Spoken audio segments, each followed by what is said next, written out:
was a time when governments worried that too many babies were being born. China introduced a one-child policy.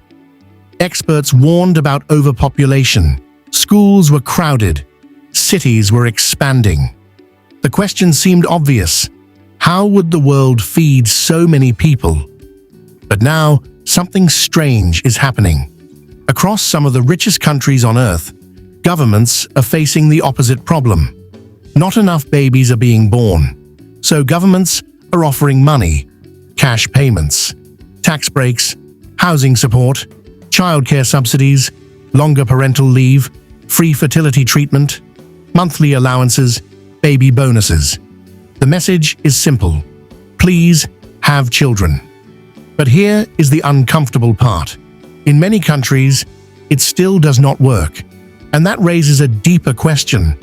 Why do people stop having children, even when governments are willing to pay?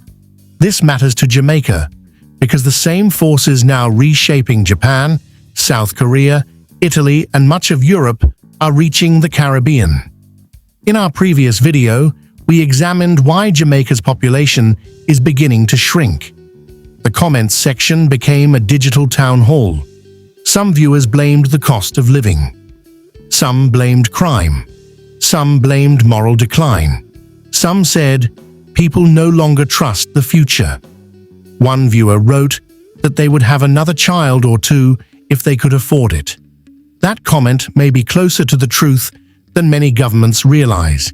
Before we continue, tell us in the comments, what is the biggest reason people are having fewer children today?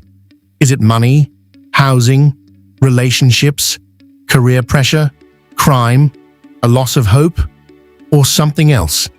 Because this story is not only about babies, it is about whether people still believe tomorrow will be better than today.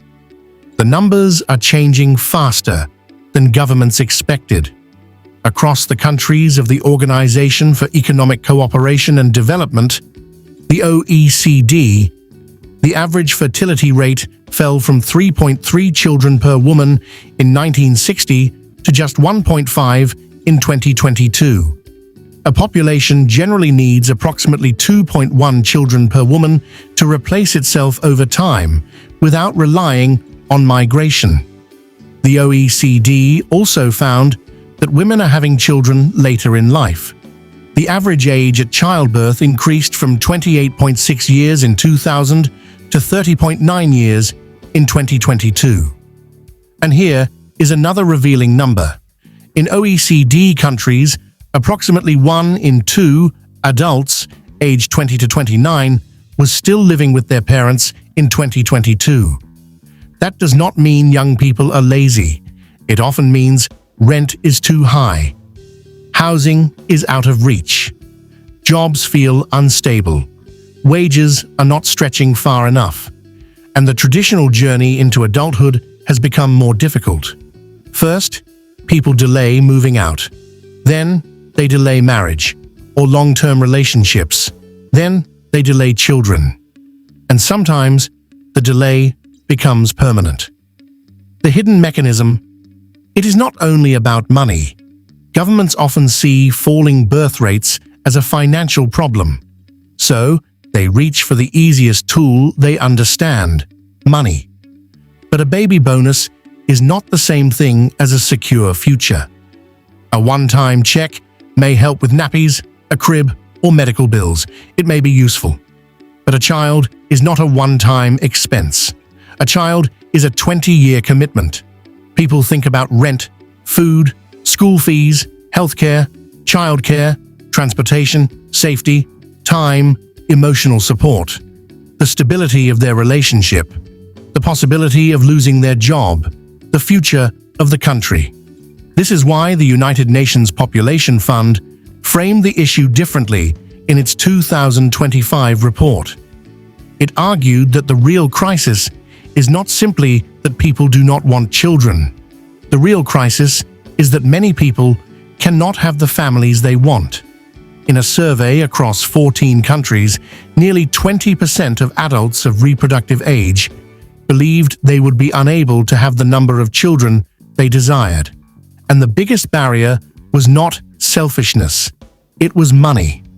Approximately 39% said financial limitations had affected or would affect their ability to have the family size they wanted. Nearly 1 in 5 said fears about the future, including conflict, climate change, environmental damage, and pandemics, had led them or could lead them to have fewer children. That is the real story. People do not only calculate whether they can pay for a child today, they calculate whether the future feels safe enough to bring a child into it. South Korea tried the checkbook. South Korea has become one of the clearest examples. For years, its fertility rate kept falling until it reached 0.72 children per woman in 2023, one of the lowest rates ever recorded for a country. South Korea responded with major family support programs, childcare measures, parental benefits, housing initiatives, and efforts to reduce pressure on young families. There has been some improvement. The country's fertility rate rose to 0.75 in 2024, and then to a preliminary 0.80 in 2025. That matters. It is a positive sign. But it is far too early to declare victory. Deaths still exceed births. South Korea's population continued to shrink, and part of the improvement may reflect a rebound in marriage rates delayed during the pandemic and the fact that a slightly larger generation has reached prime childbearing age. The lesson is not that support programs are useless. The lesson is that a government cannot repair a broken sense of confidence with cash alone. Japan is facing a silent emergency. Japan recorded just 686,061 births in 2024. That was the lowest number since records began in 1899. The country's fertility rate fell to 1.15. Japan has expanded child allowances and family support. But the pressure remains because the problem is larger than one program. Young people face job insecurity. Housing costs are high. Work hours can be punishing. Many women fear that having children will mean shouldering most of the household responsibilities while also trying to maintain a career. And this is where the story becomes uncomfortable. A society may say it values children. But if mothers are expected to do everything, while housing becomes unaffordable and work becomes exhausting, the system is quietly telling people not to have them. A country can become too difficult to reproduce. That may sound strange, but think about it carefully. A country can build roads, hotels, airports, business districts, and luxury apartments. Its economy can grow on paper. But if ordinary working people cannot afford a stable home, cannot find reliable childcare, cannot trust the healthcare system, cannot feel safe, and cannot see a future for their children, something begins to break. Not overnight, quietly, one delayed child at a time, one emigrating nurse at a time, one young professional deciding not to return home, one couple deciding that a second child is simply too expensive. That is how a society becomes too difficult to reproduce. Italy shows what happens next. Italy recorded approximately 370,000 births in 2024, the lowest number since the country's unification in the 19th century. Its fertility rate fell to 1.18 children per woman. Almost 1 in 4 Italians is now over the age of 65. The country has beautiful towns, strong family traditions, world-famous food, art, culture, and history. But some communities are getting older and quieter. Schools lose students. Small businesses lose customers. Hospitals face greater pressure. Fewer workers support more retirees. This is the danger of treating fertility decline as a private lifestyle choice with no national consequences. Every individual has the right to decide whether to have children. But when millions of people independently conclude that the system makes family life too difficult, the collective result becomes an economic and social crisis. What this means for Jamaica. Jamaica is not South Korea. It is not Japan. It is not Italy. But Jamaica faces the same pressures, with one additional challenge: migration. A young Jamaican may decide not only to delay having children, they may decide to build their future somewhere else. A nurse may leave for Canada. A teacher may leave for the United Kingdom. A young professional may move to the United States. A couple in the diaspora may still love Jamaica deeply, but decide that returning home feels too risky because of housing, crime, healthcare, wages, or the uncertainty of raising children. This is why Jamaica's population challenge cannot be solved by telling people to have more babies. And it cannot be solved by shaming women. It cannot be solved by blaming young people. It cannot be solved by one baby bonus.